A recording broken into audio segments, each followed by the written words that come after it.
everyone. It's me, Ellen. I'm taking a break from working on my Generator Girl review, like literally that's what I'm doing right now, to make a tiny little video about my reactions before and after reading the last chapter of Full Metal Alchemist. I mean, I'm not going to like sit here and record myself while I read all, like, this chapter has like, wow, like 112 pages. So that'd be really boring for the person watching the video. So I'll just like talk about it right before and right after. This is pretty exciting. And like in lieu of Lost, like I said before, I'm expecting a very good ending. My expectations are really high from this, and I might be setting myself to get let down, but I don't think so. The only like spoiler that I like glanced at for this was that like Ed and Wenry like are married and they have babies and stuff, which that's not surprising at all. I mean, I totally saw that happening.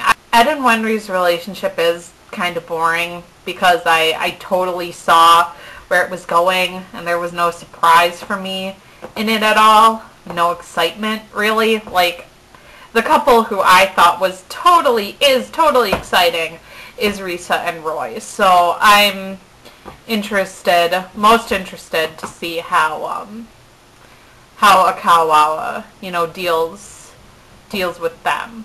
And also like to see if Al is okay and everything and healthy and that he lives. Hopefully he does.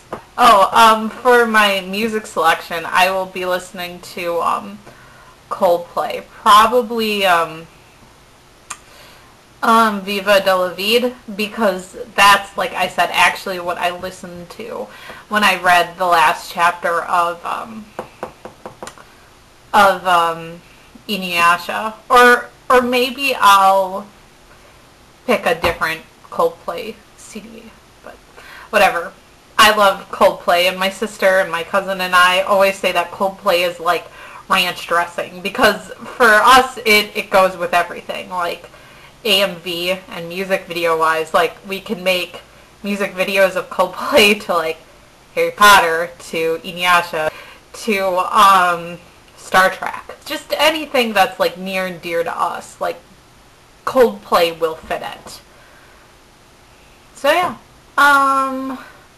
Okay, I hope it's good. Here's hoping that I won't be let down, and I'll see you in part 2.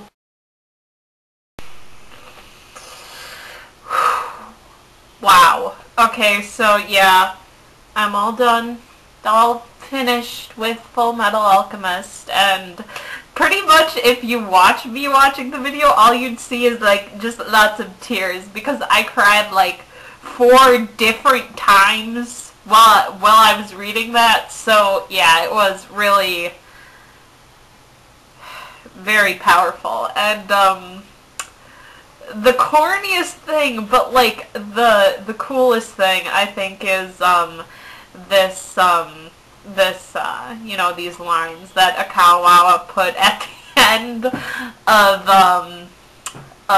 like the second to last page, and she says, a lesson without pain is meaningless, for you cannot gain something without sacrificing something else in return. But once you have overcome it and made it your own, you will have gained an irreplaceable full metal heart. Isn't that adorable? I just think that is like the cutest thing. I don't know what I'm saying. I don't know. It was very good. It was very good. Very good. Unlike Lost, which had me like saying, what the fuck was this that I just watched? What the fuck? Why didn't you answer anything? You producer people. I want to like hit you, pound on you a little bit. No, I am very satisfied with how this ended, and like the message that it had at its end was really beautiful. I wasn't like quite right about like Wenry and Ed being shown to like have babies, except for like the last shot of the page where we like see like future photo stuff. And yeah, like pretty much the only bad thing about it is that we get like no hint of what like Roy and Reese's relationship is like, you know, after this. And that's pretty much like the only thing that upset me about this. But, you know, I kind of imagine that, you know, Studio Bones will throw us a bone. Haha, I'm so funny. With, like, the episode, like, last episode or two, you know, put something, like, little in, you know, maybe it'll be ambiguous, but they won't, like, drop them completely. Writing a good relationship, like, you don't have to vomit love onto the other character for it to be well written. And, you know, one thing that, like, is done so well with Reese and Roy is that it is all subtlety, and it's all like understanding in like this beautiful, beautiful Scully and Mulder type way. So yeah, I don't really have a whole ton to say.